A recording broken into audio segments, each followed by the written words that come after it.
Assalamualaikum and welcome to Let's Learn English Online. Today we are going to discuss best 5 ways of writing high scoring conclusion. आज की video में हम वो 5 ज़बरदस्त तरीके discuss करने जा रहे हैं जिनके ज़रिए से बहुत आला और हाई स्कोरिंग आंसर या एसे का कंक्लूजन लिखा जा सकता है. Before moving on, don't forget to subscribe the channel and also don't forget to hit the bell icon below for more informative videos. So first way of writing a high scoring conclusion is to refer back to your introductory paragraph. यानी जब भी conclusion लिखने लगे तो introductory paragraph को मद्देनजर रखें ताकि अहम नुकात को लिखा जा सके. It seems like introduction and conclusion are two pieces of the same puzzle because they should be closely linked. Make sure to return to the ideas that are presented in introduction and add further insight obtained after writing the body of an essay. ऐसा लगता है कि introduction और conclusion एक ही puzzle का हिस्सा है, लेकिन ये दो बातें मद्देनजर रखें कि जो इंट्रोडक्टरी पॉइंट्स हैं उनको दोबारा रिवाइज करें और इंट्रोडक्टरी पॉइंट्स के अलावा मेन बॉडी में जिक्र होने वाले नुकात को भी कंक्लूजन में शामिल करें. इस बात का ध्यान रखें कि इंट्रोडक्शन में लिखे हुए जुमले डायरेक्ट कंक्लूजन में कॉपी नहीं करने, बल्कि कंसेप्ट को शामिल करें कि ये बातें इंट्रोडक्शन और मेन बॉडी में जिक्र हो चुकी हैं, इसलिए कंक्लूजन में समरी के तौर पर लिखी जा रही हैं. Always note that conclusion is the summary of an essay or a long academic answer. Second way of writing a high scoring conclusion is to summarize your essay's main arguments. यानी एक अच्छा conclusion लिखने के लिए main body के तमाम arguments को summarize करके लिखें.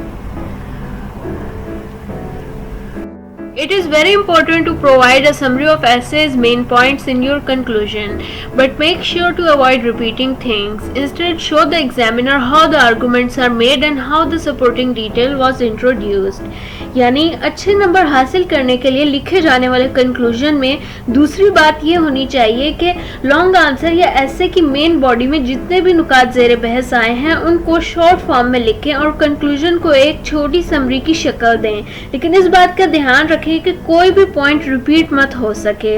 इससे एग्जामिनर को ये पता चलेगा कि राइटर ने कैसे आर्गुमेंट बनाए हैं और किस तरह इन आर्गुमेंट्स को अच्छे तरीके से सपोर्ट किया है. Third way of writing a high scoring conclusion is to avoid repetition. यानी तीसरा अहम तरीका जिसको फॉलो करके कंक्लूजन में अच्छे नंबर हासिल किए जा सकते हैं वो ये है कि किसी भी पॉइंट को कंक्लूजन में मत दोहराएं. When summarizing the main points in essay, don't repeat the language used in body paragraphs. Vary your language so that you don't repeat the same words and sentence structures again and again. This will show the examiner that you can use a wider range of vocabulary and grammatical structures. जब भी long answer या ऐसे के अहम नुकात को summarise करने लगे तो किसी भी पॉइंट को कंक्लूजन में दोबारा ना लिखें. लिखने के तरीक़ों को मुनफरिद अंदाज दें कि अल्फाज का चुनाव मुख्तलिफ हो और एक ही जुमला या लफ्ज़ बार बार रिपीट मत हो. इससे एग्जामिनर पर अच्छा असर पड़ेगा और उसको महसूस होगा कि आपके पास बहुत वसी वोकैबुलरी और ग्रामेटिकल स्ट्रक्चर्स हैं. Fourth way to write a high scoring conclusion is to give your own opinion. यानी चौथा अहम तरीका जिसके ज़रिए अच्छा कंक्लूजन लिखा जा सकता है वो है कि अपनी राय का इजहार करें. Always give your opinion in essay form. Make sure to include it in your conclusion. यानी हमेशा कंक्लूजन में अपनी राय का इजहार करें. इससे एग्जामिनर पर अच्छा असर पड़ेगा और उसको ये महसूस होगा कि स्टूडेंट को टॉपिक के बारे में गहराई से इल्म है. इस तरह नंबर्स भी अच्छे ही मिलेंगे. Fifth way of writing a high scoring conclusion is to never introduce a new argument in your conclusion. यानी conclusion में कभी भी कोई नई चीज ज़ेरे बहस मत लाएं. Make sure to not raise any new points in conclusion. Remember that closing paragraph is where essay is closed, so new ideas are not introduced in it.